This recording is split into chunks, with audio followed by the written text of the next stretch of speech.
Group of small islands, and if all goes right, I may be able to beach myself on one towards the end of the week. Just getting ready to toss this raft over. We're going to first disable the hydrostatic release. This gadget here operates like a depth charge fuse. If this yacht sank with no one ready to release it at about 10 feet underwater, this would blow, release this hook, which flies back, the raft comes up.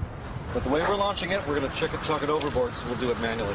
Sometimes if the vessel is sinking fast, the raft can inflate and get caught up in the rigging and be taken to the bottom of the ocean with the boat. These rafts can be very heavy, and I don't know how anyone is expected to lift one by themselves while their boat is sinking and a storm is blowing. It's been quite a problem for many people throughout history.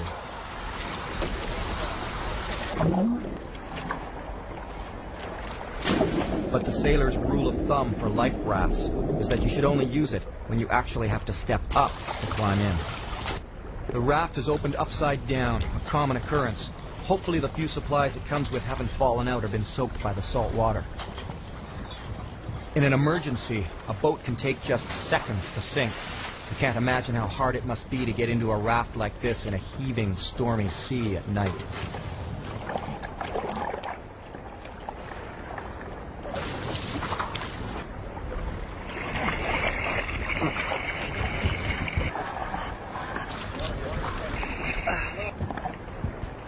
Now try doing that in the middle of a storm.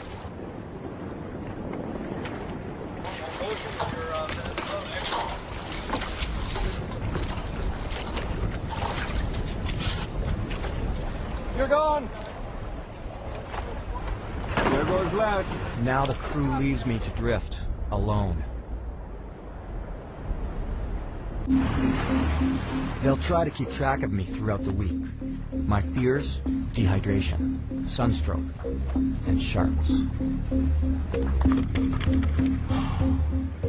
This is it. This is it for real now.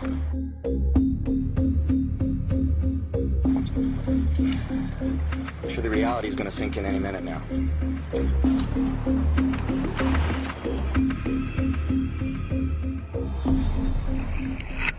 I just got to take a moment just to figure out what it is I got to do.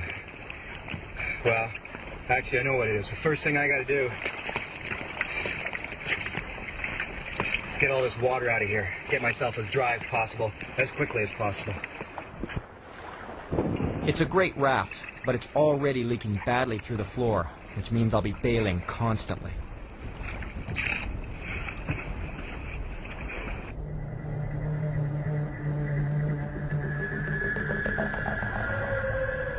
Well, I'm completely alone now. The potential for something to go wrong is very high. There's great risk in doing this. I've got a shadow boat with me. Now, they can't chit-chat with me on the radio, but they've got to monitor my safety all week long. I'm quite nervous about it all.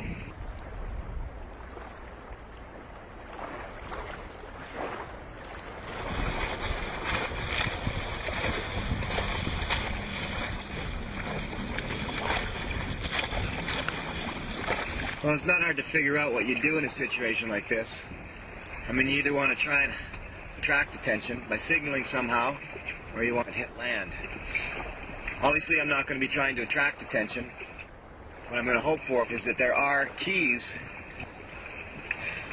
little islands basically, that I might land on with this. And I can try to make that happen by playing with the sea anchor, like a parachute on a long line sent out. And it helps to keep the raft stable and keep it from flipping over because it pulls down and can slow your progress as well. So I might want to pull it up if I want to try and speed up and hit an island.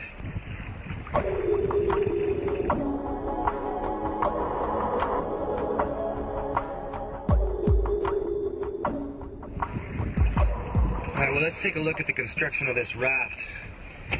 These rafts have got two separate tubes to keep the flotation happening, as well as an arch to give me my roof. They color it on the inside all blue because they believe that's a more calming color, and they also feel that it does help to stop seasickness.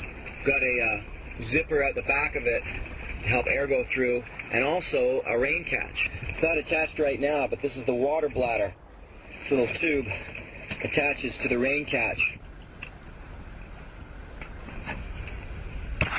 You know, just about every shipwreck survivor, anybody who had to spend time at sea in a life raft, complained about constant air leaks or constant water leaks from the bottom of their raft.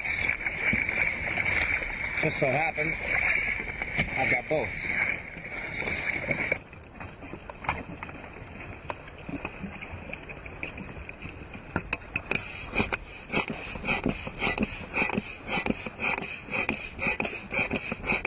The only way I could make this work and film it too is to tie on a little rubber dinghy to go with me. It'll be a place where I can put most of my camera gear.